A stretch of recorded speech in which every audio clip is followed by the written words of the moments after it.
Ժողովուրդ օրաթերթը գրում է, օրաթերթը տեղեկացավ, որ առաջիկայում ազգային ժողովում թեժ քննարկումներ են սպասվում։ Բանն այն է, որ նախատեսված է հոկտեմբերի 27-ից սկսել 2026 թվականի պետական բյուջեի քննարկումը, որի բացումը պետք է անի Նիկոլ Փաշինյանը։ Մենք տեղեկացանք, որ հոկտեմբերի 27-ից կառավարության բարձրաստիճան պաշտոնյաները, նախարարները, կոմիտեների, հանձնաժողովների ղեկավարները եւ մի շարք այլ պաշտոնյաներ Հայաստանի Հանրապետության ազգային ժողովում կզեկուցեն Հայաստանի Հանրապետության 2026 թվականի պետական բյուջեի մասին օրենքի նախագծով նախատեսված եկամուտների եւ ծախսերի մասին օրենքը։ Բացի Նիկոլ Փաշինյանից մինչեւ նոյեմբերի 11-ը նախատեսված է տարբեր գերատեսչությունների ղեկավարների այցը խորհրդարան, որտեղ կառավարության անդամները պետք է իրենց տարեկան ծախսերը ներկայացնեն։ Հրապարակ թերթը գրում է, այս անգամի տարբերություն նախորդի մեկ թեկնածու է հայտ ներկայացրել տնօրենի ժամանակավոր պաշտոնակատար ԿՊԱ-ական նախկին պատգամավոր Նարեկ Զեյնալյանը, որը Գառնանից բժշկական կենտրոնի տնօրենի ժամանակավոր պաշտոնակատարն է, իսկ սեպտեմբերին նշանակված մրցույթին չանցավ։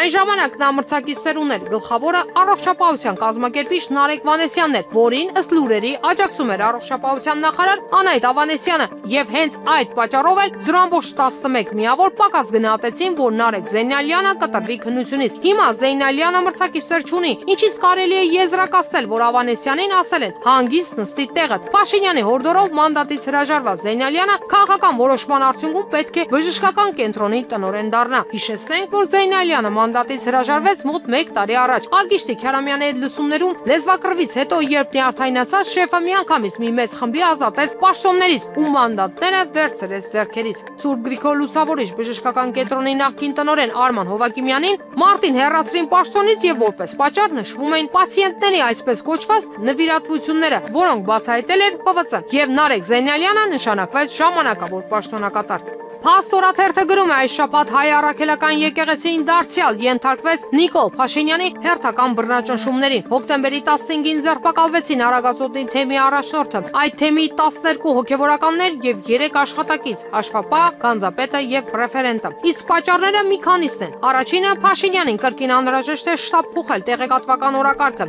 Արդեն ձևավորվել էր ամանդույթ, նա ամեն անգամ ներքաշում է հայ առաքելական եկեղեցին, որևէ աղճատված սկանդալի մեջ շեղելու հասարակության ուշադրությունը։ Երկրորդ պատճառը, թե ինչու հենց հիմա ձերբակալվեցին հոգևորականները, կապված է այն հանձնարարությունների հետ, որոնք Անկարան եւ Բաքուն տալիս են հայկական իշխանություններին։ Խաղաղ գործընթացի շրջանակներում, որի պատանդն է դարձել Փաշինյանը։ Եթե նա դադարեցնի միակողմանի զիջումները հարևաններին, նրանք ամբողջությամբ կդադարեցնեն ձևացնել, թե իբր կարգավորում են հակամարտությունը, իսկ նրանք առանց այդ էլ մեծ ջանք չեն գործադրում։ Փաստ օրաթերթը գրում է, իշխանության վարկանիշը բավականին ցածր է եւ դա իհարկե Նիկոլ Փաշինյանին շատ է մտահոգում։ Իշխանությունը խնդիր ունի վերարտադրվելու, ընդ որում շատ դեպքերում նրանց համար իշխանությունը պահպանելը հենց իրենց պատկերացմամբ ավելի շատ գոյաբանական խնդիր է, քան քաղաքական։ Նման կարծիք է այտնում քաղտեխնոլոգ Վիգեն Հակոբյանը, հավելելով, որ Նիկոլ Փաշինյանն ու իր ԿՊ-ն դեռևս 2024 թվականի սկզբից են մտել նախընտրական տրամադրությունների մեջ։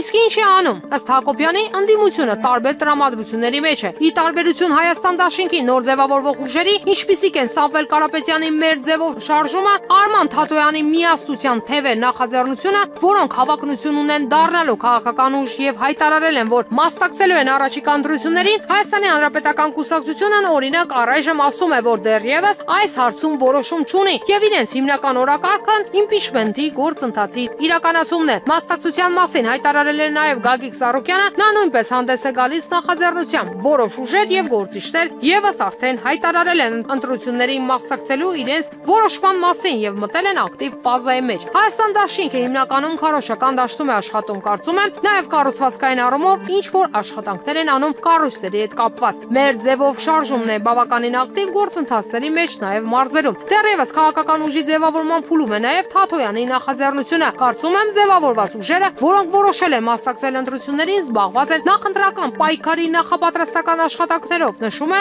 մեր զրուցակիցը ու հավելում, որ դեռևս չի բացառվում արտահերթ ընտրությունների հնարավորությունը, եթե իշխանությունը զգա, որ այդպես իրեն ավելի ձեռնտու է ու որ այդպես կարող է անակնկալի բերել ընդդիմադիրներին։ Ժողովուրդ օրաթերթը գրում է վերջին շրջանում հոգևորականների նկատմամբ նոր թափ ստացած բռնաճնշումներն ակնհայտ են դարձնում այն, որ այս անգամ Նիկոլ Փաշինյանն արդեն հասել է ամենայն հայոց կաթողիկոս Գարեգին Բ-ի գանկեցությանը, ով է լինելու վեհարանում վեհապարի տեղապահ, երբ նրան կալանավորեն, ինչ է ենթադրում գործող կարգը։ Ժողովուրդ օրաթերթն այս հարցի պատասխանը փորձեց ստանալ Տեր Եսայի քահանա Արթենյանից։ Հիմա ոչ մի մեկնաբանություն տալ չեմ կարող, ոչինչ չեմ կարող այս պահին ասել։ Հիմա առանց մեկնաբանության, անկեղծ ես տեղյակ չեմ։ Ինչպես է լինելու։ Դա երևի թե կորոշվի, ասաց Տեր Հայրը։ Հավելենք, որ ակնհայտ է ամենայն հայոց կաթողիկոս Գարեգին երկուսին կձերբակալի Փաշինյանի կառավարությունը ստիպելով նրան հրաժարվել գայից։ Հրապարակ թերթը գրում է իշխանությունը չի կողմնորոշվում գնալ արտահերթ ընտրության, թե ակային Արկադի Փելեշյանին պահել մինչև հաջորդ ժամկետ, որ ազգային ժողովի ընտրություններում իրեն ծառայի։ Օրերս վարչական վերաքննիչ դատարանը կարճել է Վանաձորին, վերաբերող գրեթե 4 տարի ձգվող դատական գործը, որն արգելվում էր, որ Վանաձորի ավականին համայնքապետ ընտրի։ 2021-ին ընտրված տեխնացու Մամիկոն Ասլանյանի կալանավորումից հետո Փաշինյանն ու դաշնակիցները դատական հայցերով կասեցրին համայնքապետին ընտրելու հարցը, ապա օրենքի փոփոխությամբ համայնքապետ նշանակվեց կրիմինալ համբավ ունեցող ական, որն ընտրվել է հասկից։ Եթե այս անգամ դատարանի որոշումը չբողոքարկեն, ապա ըստ օրենքի ավականին 20 օրում պետք է իր կազմից համայնքի ղեկավար ընտրի։ Եթե նիստ քվեարկություն չկայանա, ավականին կցրվի եւ ընտրություններ կանցկացվեն։ Առայժմ հայտնի չէ, որ ճանապարհը կընտրեն։ Հրապարակ թերթը գրում է Փարաքարի համայնքապետ Վոլոդիա Գրիգորյանի սպանությունից ժամեր անց ակնկալում էին, որ Փաշինյան պաշտոնան կանի ներքին գործերի նախարար Արփինե Սարգսյանին, մինչդեռ մի քանի մանր գլուխներ թռցրին ու հարցը փակվեց։ Ըստ ամենայնի նախարարի արտաքին հովանավորները բավականին ազդեցիկ են։ Նա վայելում է հատկապես Հայաստանում ԱՄՆ դեսպանի աջակցությունը։ Տեղեկացանք, որ նախարարն օրեր առաջ խորհրդակցություն է հրավիրել եւ մի բան էլ ինքն է սպառնացել ենթականների, այդ թվում ոստիկանապետ Արամ Ղազարյանի, որ եթե նմանատիպ հանցագործությունները շարունակվեն, զանգվածային ազատումները իրականացնելու ուստի կանխարգելիչ միջոցառումներ ձեռնարկեք։ Ղազարյանի մտերիմներից մեկից տեղեկացանք, որ այն շրջանում, երբ ոստիկանապետն արձակուրդում է եղել, նախարարը մարզային ոստիկանապետեր է փոխել առանց հաշվի առնելու ոստիկանապետի կարծիքը։